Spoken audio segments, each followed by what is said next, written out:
Chers frères et sœurs, je suis tellement content de pouvoir éditer et vous envoyer une nouvelle vidéo. Après les mois de travail en Colombie, on a été très occupés dans le ministère, notamment dans le ministère de délivrance. Alors vous le savez peut-être pas, mais les pays d'Amérique du Sud ont un grand problème de sorcellerie à cause des pratiques ancestrales. Et on peut constater dans ces pays-là que la sorcellerie, malheureusement, est quelque chose de très puissant et que les sorciers, malheureusement, sont très puissants. Mais en même temps, et c'est ça la bonne nouvelle, on peut constater dans le ministère de délivrance que Dieu est infiniment plus puissant.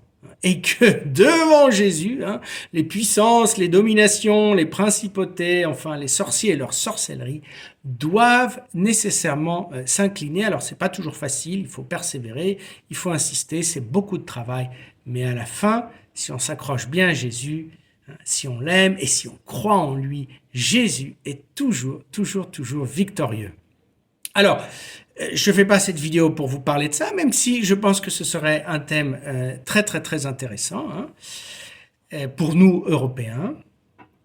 Mais le thème que je vais aborder avec vous est tout aussi important, si ce n'est plus, c'est la question de la guérison intérieure. Donc, on a décidé de faire une série de vidéos sur ce thème, en unissant ce thème au thème de la prière, parce que moi je suis absolument convaincu que le chemin royal de guérison intérieure, c'est bel et bien la prière. Et pourquoi? Parce que la prière te reconnecte avec Dieu, et nous le savons, la plupart de nos blessures intérieures est due à des distorsions et à des problèmes dans les relations interpersonnelles où on n'a pas éprouvé l'amour qu'on aurait dû, ou du moins qu'on espérait éprouver. Alors, si on parle de prière, il est absolument incontournable de parler de la prière que Jésus nous a enseignée. Alors, c'est intéressant de voir le contexte dans lequel Jésus a enseigné le Notre Père. Les disciples viennent le voir et ils constatent que Jésus a un tel amour pour Dieu. Jésus a une prière qui est tellement profonde. Quand Jésus il prie, il est abîmé, il s'abîme dans une autre dimension, il entre dans un autre monde. Ils n'ont jamais vu personne prier comme Jésus et donc ils disent « Mais Seigneur, comment tu fais pour prier? Enseigne-nous à prier. » Et curieusement, Jésus ne va pas leur enseigner des techniques pour prier, il va pas leur apprendre, on va pas leur donner, on va dire, des conseils pour ouvrir leur cœur. Par contre, Jésus va leur apprendre une formule. Mais quelle formule? C'est une formule divinement inspirée, c'est une formule où il y a absolument tout ce qu'il faut. Et quand on étudie cette formule, quand on étudie le contenu du Notre Père, on apprend forcément à prier. Et donc, on apprend aussi à guérir, parce que comme je vous ai dit, pour moi, le chemin royal de la guérison intérieure, c'est le chemin de la reconnexion avec Dieu, c'est le chemin de la prière. Alors, quels sont les deux premiers mots que Jésus va enseigner quand il enseigne le Notre Père? Ce sont les deux mots les plus importants de cette prière.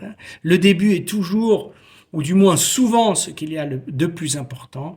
Il va simplement dire « Notre Père ». Alors, on va analyser chacun de ces mots et comment et combien ces deux paroles sont significatives si on veut rentrer dans le monde de la prière. Alors, si Jésus dit notre Père, c'est parce que ce qu'il y a de plus important au travers de la prière, c'est de reconnecter avec notre Père, avec Dieu le Père. Évidemment, Jésus, c'est très important.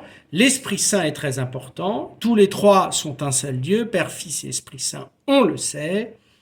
Et il faut connecter avec les trois. Mais ce qu'il y a de plus important, c'est effectivement reconnecter avec le Père. Et pourquoi? Parce que le Père, il est la source. Le Père, il est l'ultime autorité. Alors ça, pour la guérison, c'est très important parce que l'on sait très bien que la plupart de nos blessures intérieures sont dues à nos relations avec l'autorité parentale, l'autorité à l'école, l'autorité peut-être d'un grand frère ou d'une grande sœur, l'autorité des grands-parents, l'autorité des oncles, l'autorité religieuse, l'autorité politique. souvent les blessures sont là. Pourquoi?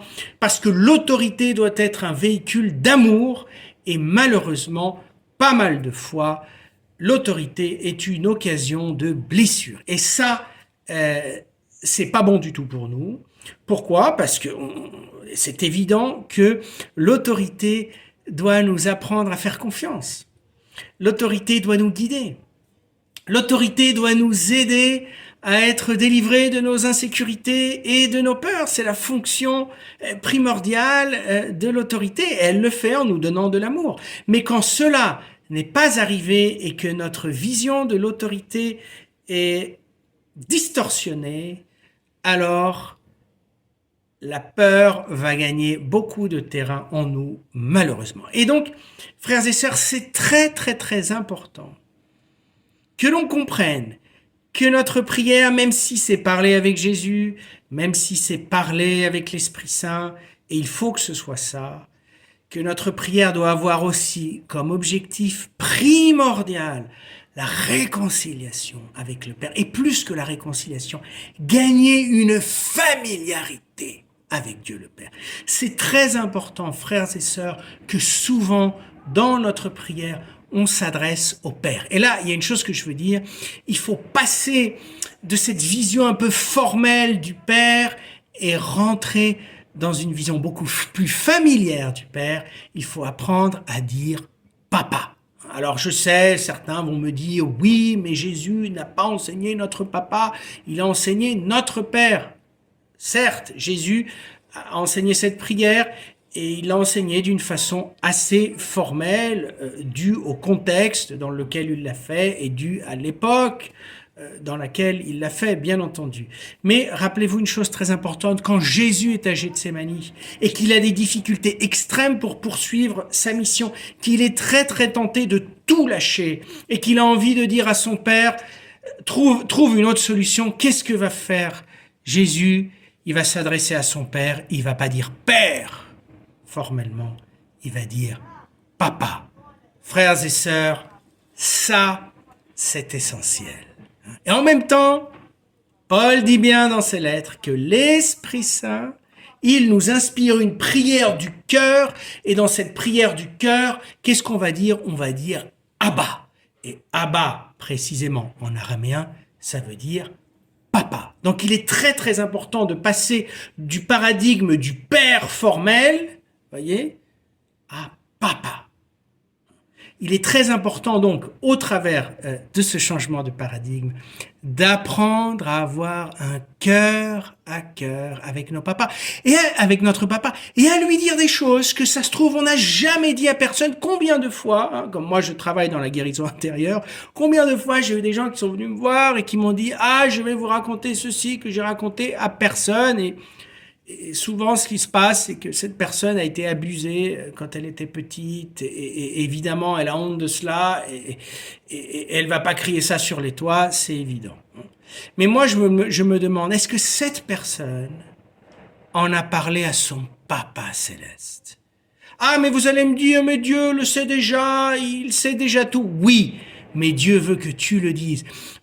Dieu veut instaurer avec toi une relation qui ne soit pas une relation verticaliste, mais une relation horizontale. C'est pour ça d'ailleurs que le Verbe de Dieu s'est incarné pour établir une relation de familiarité horizontale, d'amitié réciproque avec les êtres humains. Alors, apprends à faire cela dans ta prière. Alors, je vais vous donner un conseil.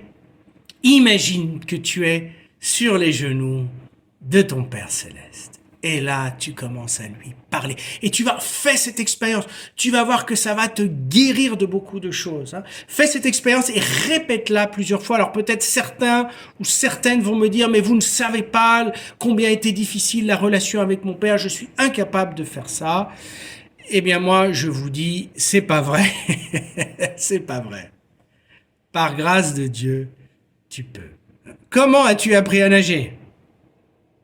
En te lançant à l'eau, un beau jour, hein, ça se trouve tu nageais là où tu avais pied, tu te sentais en sécurité, et un beau jour, tu as dû nager où tu n'avais plus pied. Et c'est là où tu as dit, ah là vraiment je sais nager. Et comment est-ce que tu as fait? Tu as dû te lancer. Et c'est la même chose.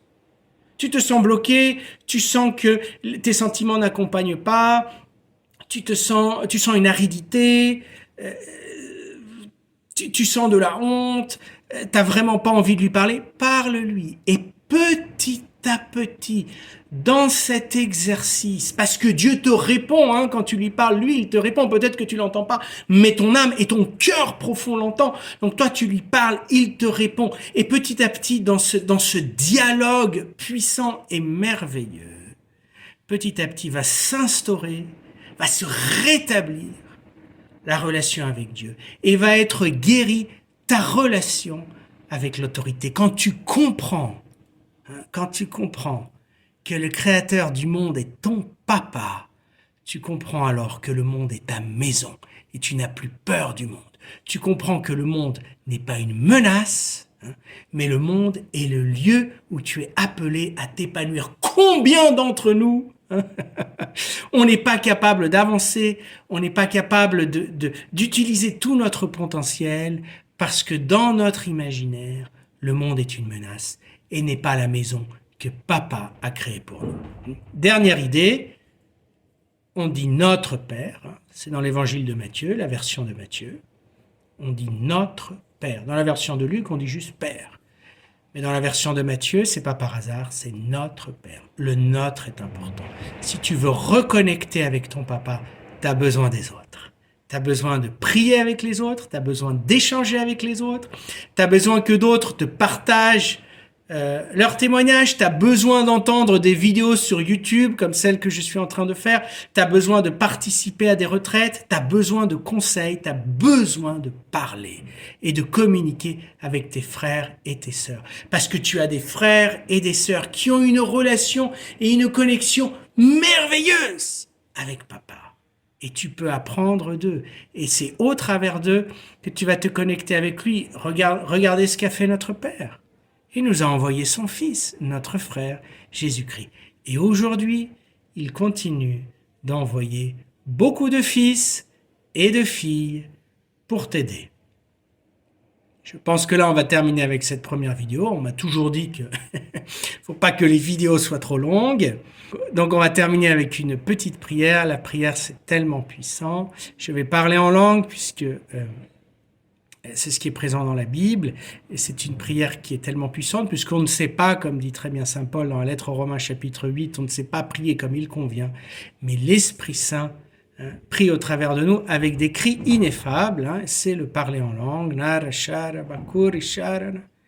et j'invoque sur vous, qui m'écoutez, la puissance de l'Esprit Saint, pour qu'elle guérisse les profondeurs de votre cœur, pour qu'elle guérisse votre relation à l'autorité et pour qu'elle guérisse, cette puissance de l'Esprit Saint, votre relation à Dieu le Père. Et s'il y a des obstacles, si vous n'êtes pas à l'aise, quand vous parlez au Père, l'Esprit Saint, va vous aider.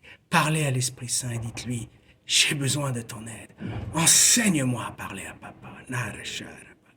Donne-moi cette facilité pour parler à papa. Amen, amen, amen. Soyez abondamment bénis par Dieu. Je vous remercie de votre écoute.